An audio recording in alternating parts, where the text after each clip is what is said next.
প্রিয় শিক্ষার্থীবৃন্দরা, আমি আর্য আপনাদের সবাইকে ওয়েলকাম জানাই ফিউচার্স ইঞ্জিনিয়ার্স বিডি। আজকে আমরা আলোচনা করব ষষ্ঠ শ্রেণীর বিজ্ঞান পত্রের প্রথম অধ্যায় সম্পর্কে, বৈজ্ঞানিক প্রক্রিয়া ও পরিমাপ সম্পর্কে। তার আগে আমাদেরকে জানতে হবে বিজ্ঞান কি। বিজ্ঞান কি? বিজ্ঞান হলো কোনো জ্ঞান অর্জনের মাধ্যম। বিজ্ঞান হলো কোনো জ্ঞান অর্জনের মাধ্যম, যেখানে কোনো বস্তু বা ঘটনাকে যখন আমরা ব্যাখ্যা দিতে যাব, সেটার পরীক্ষামূলক ব্যাখ্যা থাকতে হবে, যুক্তিমূলক ব্যাখ্যা থাকতে হবে, বাস্তবসম্মত হতে হবে এবং সত্যতা থাকতে হবে। যেমন মনে করি বৃষ্টি সম্পর্কে অনেক কবি কবিতা লিখেছে, গল্প লিখেছে, তবে তাদের গল্পতে কবিতাতে কিন্তু বৃষ্টি নিয়ে পরীক্ষামূলক কোনো ব্যাখ্যাই ছিল না। কিন্তু আমরা জানি বিজ্ঞানের ক্ষেত্রে বিজ্ঞান বলতে হলে সেটাকে কি থাকতে হবে, যেই ঘটনা বা যেই কারণ নিয়ে আমরা বিশ্লেষণ করব সেটার পরীক্ষামূলক ব্যাখ্যা থাকতে হবে, যুক্তিমূলক ব্যাখ্যা থাকতে হবে, বাস্তবসম্মত হতে হবে এবং সেটার কি থাকতে হবে, সত্যতা থাকতে হবে। ওকে, এবার আসি আমরা সমস্যা নির্ধারণের সমস্যা নির্ধারণটা কি? এগুলো হচ্ছে বৈজ্ঞানিক প্রক্রিয়া ধাপসমূহ। সমস্যা নির্ধারণ মানে কিছু উদ্ভিদের ক্ষেত্রে কেন পানি দিতে হয়, আসলে কি পানি দিতে হয়, ওইটা আমাদের সমস্যা নির্ধারণ করতে হবে। মানে আমি কোন একটা ঘটনা বিশ্লেষণ করতে যাচ্ছি, এখন কোন ঘটনা নিয়ে বিশ্লেষণ করব আমি, অর্থাৎ কি নিয়ে বিশ্লেষণ করব, কি নিয়ে গবেষণা করব, সেটা আমার হচ্ছে নির্ধারণ করতে হবে। ঠিক তেমনই সেম উদ্ভিদের ক্ষেত্রে কেন পানি প্রয়োজন, সেটাও আমাকে কি করতে হবে, সমস্যাটা নির্ধারণ করতে হবে। এরপর আসি 2 নাম্বার, জানা তথ্য সংগ্রহ। উদ্ভিদ সম্পর্কে বিভিন্ন বইয়ে বিভিন্ন রকম তথ্য দেওয়া থাকে, আমরা কি করব, ওই বিভিন্ন বই থেকে জানা তথ্যগুলো, উদ্ভিদ সম্পর্কে তথ্যগুলো সংগ্রহ করব।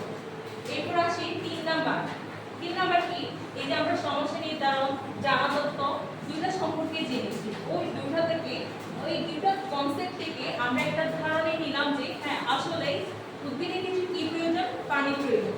এটা থেকে আমরা একটা সিদ্ধান্ত গ্রহণ করলাম, এটাই হলো আনুমানিক সিদ্ধান্ত গ্রহণ। এরপর 4 নাম্বার পরিকল্পনা। আমাদের 3টা ধাপ শেষ, এবার আসি 4 নাম্বার পরিকল্পনা।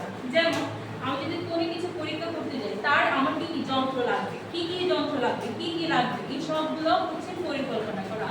আমি যদি কোথাও যাই, কখন যাব, কোন রাস্তা দিয়ে যাব, কত টাকা নিব, এগুলো হচ্ছে পরিকল্পনা করা।